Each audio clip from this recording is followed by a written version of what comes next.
అనమాట. చేత కంపారిటివ్లీ నెయ్యితో పోలిస్తే వెన్నపూస మంచిది.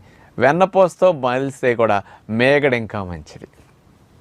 పాల మీద మేగడ కమ్మదనం వేరు, ఆ వాసనే వేరు అసలు. అంచేత జిగురు బాగా ఉంటుంది మేగడకి. అంచేత వంటల్లో కూడా మేగడ వాడుకుంటే అసలు నష్టమే ఉండదు.